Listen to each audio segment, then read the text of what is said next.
नमस्कार, मैं हूं आपके साथ राधा अग्रवाल और आप देख रहे हैं न्यूज इंडिया। बात करेंगे मध्य प्रदेश की, छत्तीसगढ़ की। सबसे पहले रुक करेंगे मध्य प्रदेश की खबरों का। बात करते हैं इंदौर की, जहां पर नवनिर्मित डबल डेकर ब्रिज का लोकार्पण सीएम मोहन यादव ने लोकार्पण किया है। तो एक ही मार्ग पर सड़क और मेट्रो दोनों का लाभ मिलता हुआ नजर आएगा। डबल डेकर ब्रिज विकास का प्रतीक है, ऐसा सीएम मोहन यादव कहते हुए नजर आए हैं। तो मोहन सरकार मध्य प्रदेश में विकास को लेकर लगातार प्रयासरत है। इसी कड़ी में सीएम मोहन यादव ने इंदौर में लव कुश चौराहे पर नवनिर्मित डबल डेकर ब्रिज का लोकार्पण किया। यह अपनी तरह का एक अनूठा प्रोजेक्ट है, जिसमें एक ही कॉरिडोर में सबसे नीचे मेट्रो ट्रैक, उसके ऊपर रेलवे लाइन और सबसे ऊपरी हिस्से पर सड़क यातायात का संचालन होगा।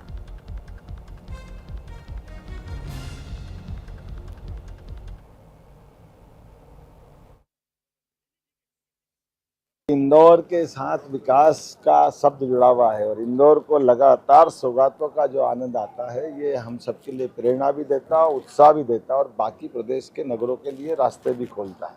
डबल डेकर ब्रिज ये अपने आप में आधुनिक तकनीक का सबसे उत्कृष्ट उदाहरण है। एक ब्रिज के ऊपर दूसरा ब्रिज रेल का, रेल के ऊपर फिर तीसरा ब्रिज जो आवागमन का रहेगा, नीचे रास्ता ऊपर रास्ता, बीच में रेल निकल रही है, केवल इंदौर ही कर सकता है। मेरी अपनी ओर से बधाई। और वहीं यूसीसी पर सीएम मोहन यादव का बड़ा बयान, जिसमें उन्होंने कहा कि सभी नागरिकों के लिए एक समान कानून होगा, विवाह, तलाक और उत्तराधिकार पर समान व्यवस्था होगी, संविधान की भावना के अनुरूप समान न्याय मिलेगा। ये बात सीएम मोहन यादव कहते हुए नजर आए हैं। तो देखिए, सीएम मोहन यादव ने यूसीसी को लेकर फिर से बड़ा बयान दे दिया है। उन्होंने कहा कि समान नागरिक संहिता यूसीसी के लागू होने के बाद से विवाह, तलाक, उत्तराधिकार और साथ ही पारिवारिक मामलों में सभी नागरिकों के लिए समान कानूनी व्यवस्था होगी। उन्होंने कहा कि इसका उद्देश्य संविधान की मूल भावना के अनुरूप सभी नागरिकों को समान अधिकार देना है, न्याय सुनिश्चित करना है। मुख्यमंत्री ने बताया कि प्रदेश सरकार ने यूसीसी पर व्यापक जन भागीदारी की है। करीब 2 महीने तक चले विशेष अभियान के दौरान राज्य भर में 3.5 करोड़ से अधिक लोगों से संपर्क कर उनके सुझाव और राय ली गई है। बड़े राज्यों में बधाई देना चाहूँगा मध्य प्रदेश की जनता को। अभी यहाँ इसी स्थान पर थोड़ी देर पहले सभी धर्मों के लोगों ने इस यूसीसी के एक समान कानून का समर्थन करते हुए हमारा सरकार के माध्यम से अभिनंदन भी किया। और जैसा कि हमने इस अभियान के शुरुआत में लगभग 2 महीने में 3.5 करोड़ से ज़्यादा लोगों के साथ संपर्क करते हुए 10 लाख से ज़्यादा सुझावों को आमंत्रित करते हुए बिल पारित हुआ है। इस कानून के बनने के बाद मध्य प्रदेश उन बड़े राज्यों में शामिल हो गया जिसके अपने नागरिकों के लिए एक समान कानून के आधार पर उनकी अपने अधिकारों की रक्षा की जा सकेगी, जिसमें विवाह भी है, विवाह पश्चात विवाह विच्छेद के प्रावधान भी है और उत्तराधिकार के नाते से, वसीयत के नाते से, जैसा एक समान कानून, क्या हिंदू, क्या मुसलमान, क्या पारसी, क्या ईसाई, सबके लिए एक कानून। जब एक देश, एक विधान, एक निशान, एक प्रधान, तो एक जैसे कानून का स्थान मध्य प्रदेश में है। और वहीं मध्य प्रदेश में शिक्षा व्यवस्था पर एक बार फिर से सवालों के घेरे में है। छतरपुर जिले के 2 सरकारी स्कूलों के वायरल वीडियो ने स्मार्ट क्लास की हकीकत उजागर कर दी है। जिन एलईडी टीवी पर बच्चों को डिजिटल शिक्षा दी जानी थी, वहां पढ़ाई की जगह कहीं पर डांस तो कहीं पर कॉमेडी वीडियो चलाए जा रहे हैं। पहला वायरल वीडियो छतरपुर शहर के पीएम श्री क्रमांक 2 स्कूल का बताया जा रहा है, जहां पर वीडियो में स्मार्ट क्लासरूम की एलईडी टीवी पर पढ़ाई की जगह डांस वीडियो चलता हुआ दिखाई दे रहा।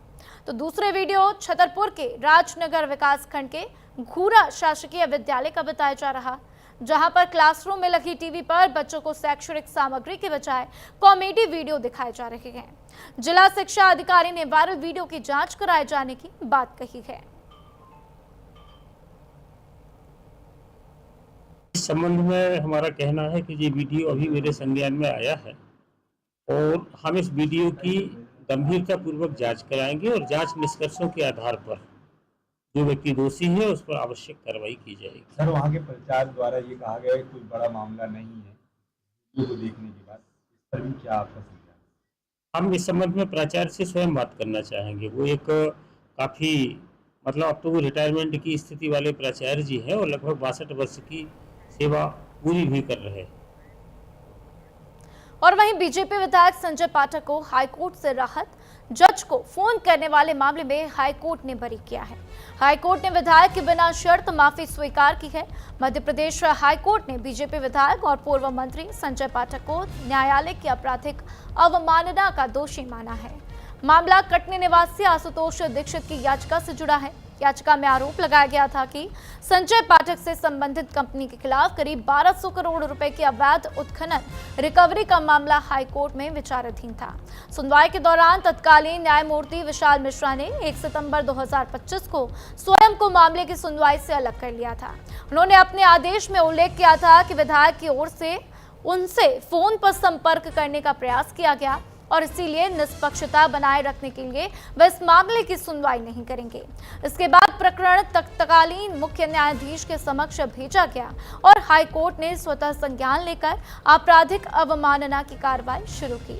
सुनवाई के दौरान संजय पाठक ने कहा कि न्यायाधीश को गलती से फोन लग गया था।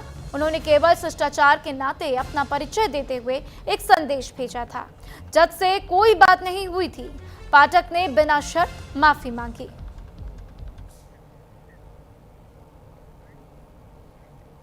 नेट मुद्दे और जंतर मंतर पर छात्रों पर कथित पुलिस कार्रवाई को लेकर कांग्रेस सड़कों पर है। इसी कड़ी में शहडोल जिला कांग्रेस ने कलेक्ट्रेट के सामने धरना प्रदर्शन दिया। प्रदर्शन में राहुल गांधी और जीतू पटवारी के समर्थन में कांग्रेस कार्यकर्ताओं ने केंद्र सरकार के खिलाफ नारेबाजी की। कांग्रेस ने राष्ट्रपति के नाम ज्ञापन सौंपकर कथित पुलिस कार्रवाई की निष्पक्ष जांच कराने की मांग की।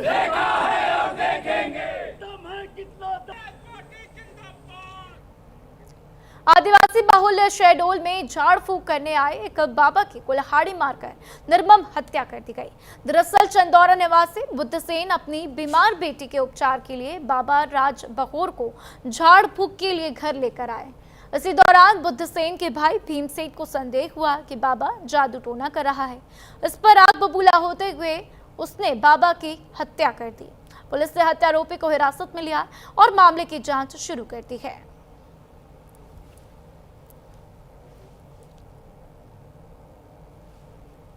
व्यक्ति की कुल्हाड़ी मार के हत्या हुई है। जो मृतक है वो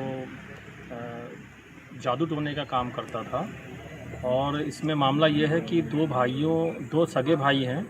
उसमें जो एक भाई है वो दूसरे भाई पे ये शक करता था कि जादू टोना कराने के लिए लाया है। जो मृतक है ये गया था घर पे उसके नारियल गाड़ने के लिए और जैसे ही उन्होंने देख लिया या उनको किसी तरह से पता चल गया, उठे वो तो देखा बाहर वो नारियल गाड़ रहे हैं। उन्होंने इन दोनों का पीछा किया। जो इसमें आरोपी है भीमसेन और उसकी पत्नी, तो उसको पीछे से कुल्हाड़ी मार दी। जो मृतक है तो उसकी कुल्हाड़ी लगने से मृत्यु हो गई। तो ये पूरी हत्या का कारण जो है जादू टोने और ये इस प्रकार की पूजा पाठ के कारण हुआ। और वहीं छतरपुर के सटई में स्वास्थ्य व्यवस्था पर गंभीर सवाल उठे गए।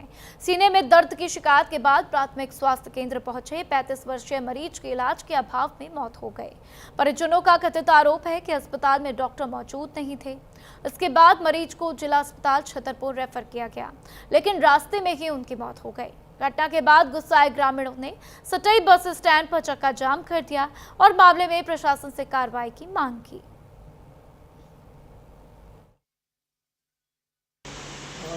मथुपाल निवासी बाहरगंज को प्रथम दृष्टया हार्ट अटैक की संभावना हुई थी, तो घर वाले उनको प्राथमिक स्वास्थ्य केंद्र सटई लाए 6 बजे और यहाँ 6 बजे डॉक्टर उस समय उपलब्ध नहीं होगा तो उसको आध घंटा वेट करने के बाद छतरपुर ले गए, जहाँ छतरपुर में जिला अस्पताल में उसको मृत घोषित कर दिया गया।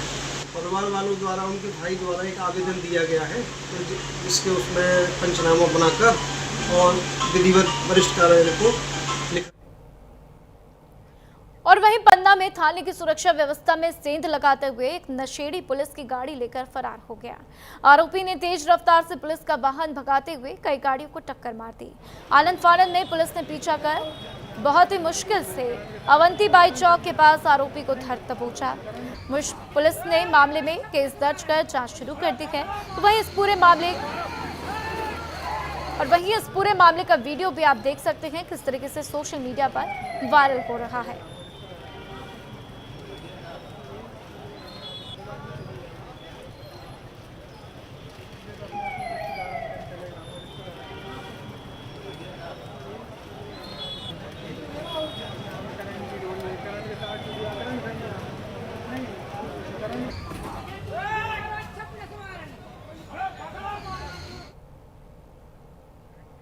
और अब बात करेंगे छत्तीसगढ़ की, जहां पर नेट विवाद पर सीएम विष्णुदेव साय का बयान सामने आता हुआ सीएम साय ने विपक्ष को निशाने पर ले लिया है।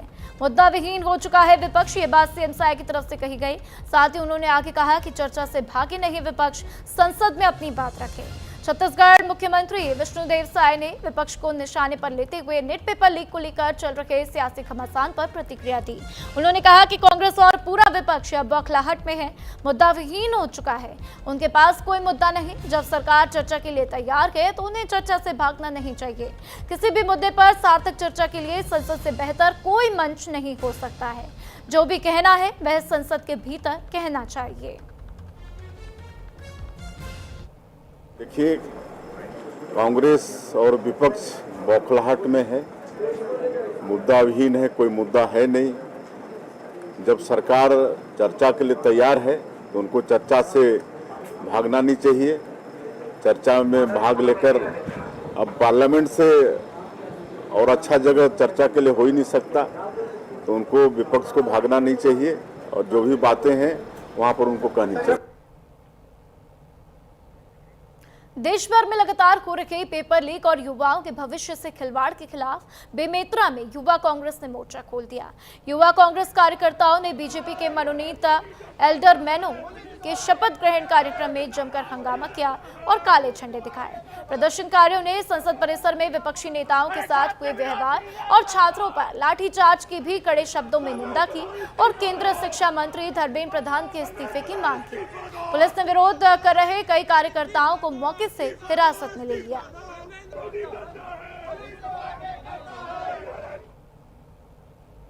कांग्रेस कमेटी के युवा अध्यक्ष को गिरफ्तार किया गया, क्या मामला? ये नगर पालिका बेमेतरा के द्वारा यहाँ पर एल्डरमैन की शपथ ग्रहण समारोह हो रही थी, जिसमें उन लोग विरोध स्वरूप में गेट में आ गए थे, जिन्हें रोका गया है और कानून व्यवस्था शांति बनाए रखने के लिए उन्हें अपने साथ में यहाँ से हटाया गया है। तो क्या कार्रवाई हो सकती है? अभी यहाँ से हटाया गया है, दोबारा इस टाइप का ना करें बोलकर। वहीं बेमेतरा नगर पालिका परिषद में आयोजित एल्डरमैन के शपथ ग्रहण समारोह के दौरान उस समय विवाद खड़ा हो गया जब बीजेपी के मनोनीत एल्डरमैन नंदू राठी ने शपथ लेने से इनकार कर दिया और कार्यक्रम का बहिष्कार करते हुए बाहर निकल गए। विवाद की वजह कार्यक्रम स्थल पर लगाए गए फ्लेक्स और शिलालेख में बीजेपी जिला अध्यक्ष अजय साहू की तस्वीर नहीं होना बताया जा रहा है। तो वहीं इस गहमा गहमी के बीच बीजेपी जिला अध्यक्ष अजय साहू भी कार्यक्रम छोड़कर चले गए।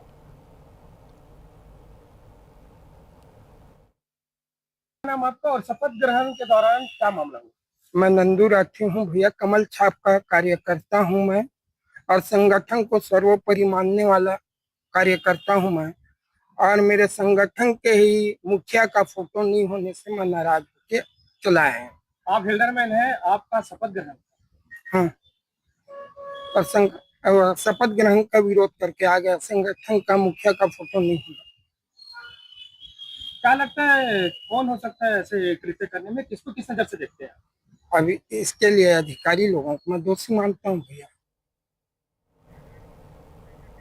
और वहीं अंबिकापुर में आदिवासी छात्रा से दुष्कर्म का आरोप है। उप सरपंच पर नाबालिग छात्रा से दुष्कर्म का आरोप लगा तो शिकायत वापस लेने के बदले पैसे का ऑफर दिया।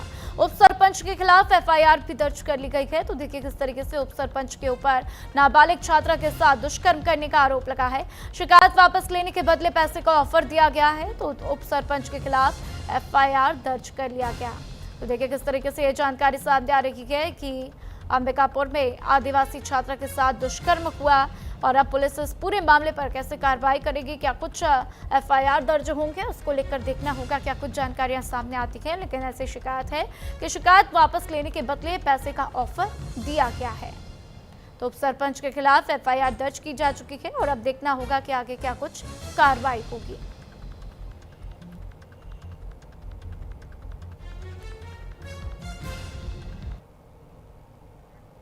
और वहीं खैरागढ़ में आयुष्मान कार्ड अपडेट कराने के नाम पर ग्रामीणों से धोखाधड़ी का मामला सामने आया।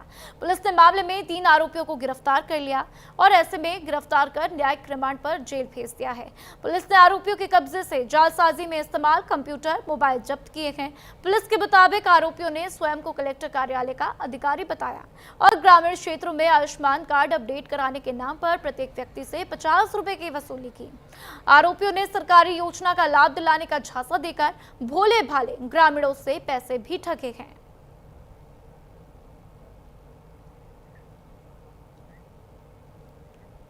और वहीं सूरजपुर में मरघेतिया नाला पर पुलिया नहीं खोलने से ग्रामीण बेहद परेशान हैं।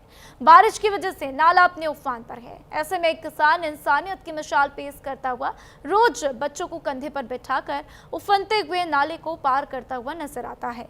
सोशल मीडिया में ये वीडियो तेजी से वायरल हो रहा। इसी सब के बीच पुलिया नहीं खोलने से हर दिन बच्चे जान जोखिम में डालकर स्कूल जाने को मजबूर हैं। ग्रामीणों का आरोप है कि जनप्रतिनिधियों और जिम्मेदार अधिकारियों से कई बार पुलिया निर्माण के लिए कहा गया है, लेकिन नतीजा ढाक के 3 पांत ही रहा।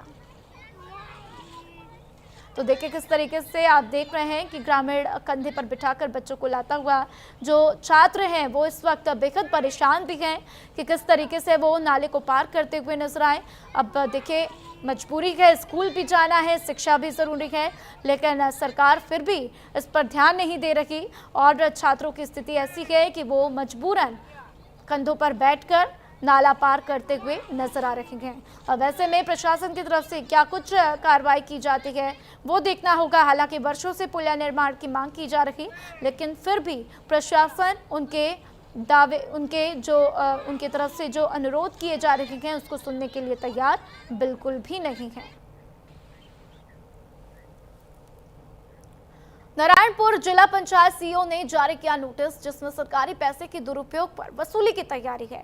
30 ग्राम पंचायत के सचिव से होगी 3 करोड़ 19 लाख रुपए की वसूली। 45 दिनों का मोहलत दिया गया है। 45 दिनों की मोहलत दी गई, जिसमें रकम निकालने के बाद भी सचिवों ने निर्माण अधूरे छोड़ दिए हैं। तो देखिए किस तरीके से तमाम जानकारियां सामने आते हुए नारायणपुर में प्रशासन की तरफ से ये कार्रवाई होते हुए 30 ग्राम पंचायत के सचिवों से रिकवरी की जाएगी।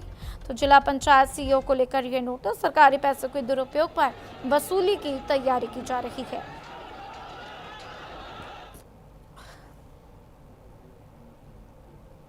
तो आप देख सकते हैं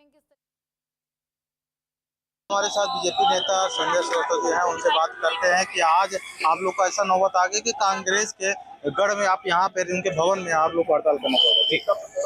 देखिए, इस देश के अंदर में लोकतांत्रिक व्यवस्थाएं हैं और कांग्रेस छात्र आंदोलन को कैप्चर करने की कोशिश कर रही है। छात्रों ने दिल्ली के अंदर में आंदोलन किया, सरकार ने पहल किया है, बातचीत करते हैं, बैठकर कोई सॉल्यूशन निकालते हैं।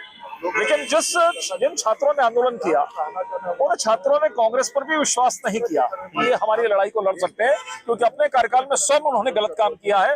युवा मोर्चा प्रदेश अध्यक्ष राहुल भैया है जी, आज क्या नौबत आ गई कि यहाँ पे आप लोग कांग्रेस भवन में आपको लोग का हड़ताल करना पड़ा? देखिए, मैं आपको बता दूं, कांग्रेस इस प्रकार से देश भर में अराजकता फैला रही है। बार बार वो देश विरोधी आंदोलनों में सम्मिलित होने का और या फिर बयानबाजी करते हैं ताकि जिससे देश दिग्भ्रमित हो, अराजकता के भाव में है, देश को भड़काने का काम करती कांग्रेस। कल का जो हरकत है, जब प्रधानमंत्री आवास से बातचीत करने के लिए बुलाया गया, ये बाहर में जाके धरना देते बिना सूचना के। आज हमारा जो विरोध था, ये अंतर बताने का विरोध था कि विरोध क्या होता है, अराजकता क्या होता है।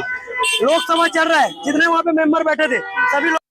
इस समय राजधानी रायपुर में हो, यहाँ पे बीजेपी तो दूसरी ओर कांग्रेस लगातार यहाँ पे प्रदर्शन करते दिखाई दे रहे। आपको बता दें कि प्रधानमंत्री आवास के घेराव करने के बाद, राहुल गांधी के घेराव करने के बाद माहौल गर्मा सा गया है। एक और यहाँ पे बीजेपी जमकर कांग्रेस का विरोध कर रही, तो वहीं दूसरी ओर कांग्रेस भी बीजेपी के जमकर विरोध कर रही है। लेकिन यहाँ पे बीच बचाव में पुलिस ने यहाँ पे काफी मशक्कत के बाद दोनों पार्टी को अलग अलग करके यहाँ से उनको भेज दिया गया।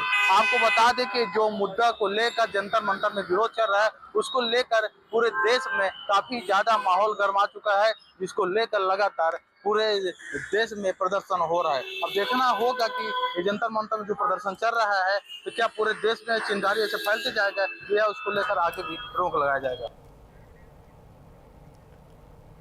और वहीं गरियाबंद में छत्तीसगढ़ के मुख्यमंत्री विष्णुदेव साय ने जगन्नाथ मंदिर में पूजा अर्चना की और छत्तीसगढ़ के खुशहाली की कामना की। उन्होंने कहा, इस क्षेत्र में लगातार विकास हो रहा है। हमने एक पुल की स्वीकृति दी थी, आज भी एक पुल की घोषणा हुई है। बता दें कि सीएम का गरियाबंद आने का 18 जुलाई का कार्यक्रम खराब मौसम की वजह से रद्द हो गया था। उसके बाद आज सीएम साय गरियाबंद पहुंचे और क्षेत्र को विकास के पथ पर आगे बढ़ाया। देश के उपाध्यक्ष, आज हम लोग का बड़ा सौभाग्य है। वैसे तो 18 जुलाई को हम लोग का कार्यक्रम यहाँ का तय था, लेकिन उस दिन मौसम खराबी के कारण नहीं आ पाए और आज हम लोग यहाँ पर अमली पदर आए हैं और हमारे साथ हमारे प्रदेश के उप मुख्यमंत्री गृह मंत्री श्री विजय शर्मा जी, हमारे राजिम के विधायक रोहित साहू जी, हमारे गौ सेवा आयोग के प्रदेश के उपाध्यक्ष राजीव लोचन महाराज जी मिलकर यहाँ पर आए हैं और जगन्नाथ महाप्रभु बलभद्र स्वामी और सुभद्रा माता का पूजा अर्चना किए हैं और छत्तीसगढ़ की खुशहाली के लिए उनसे कामना किए हैं। छत्तीसगढ़ में खुशहाली हो, सबके घर में सुख समृद्धि हो। और फिलहाल इस बुलेटिन में इतना ही। खबरों का सिलसिला लगातार जारी है, देखते रहिए न्यूज़ इंडिया।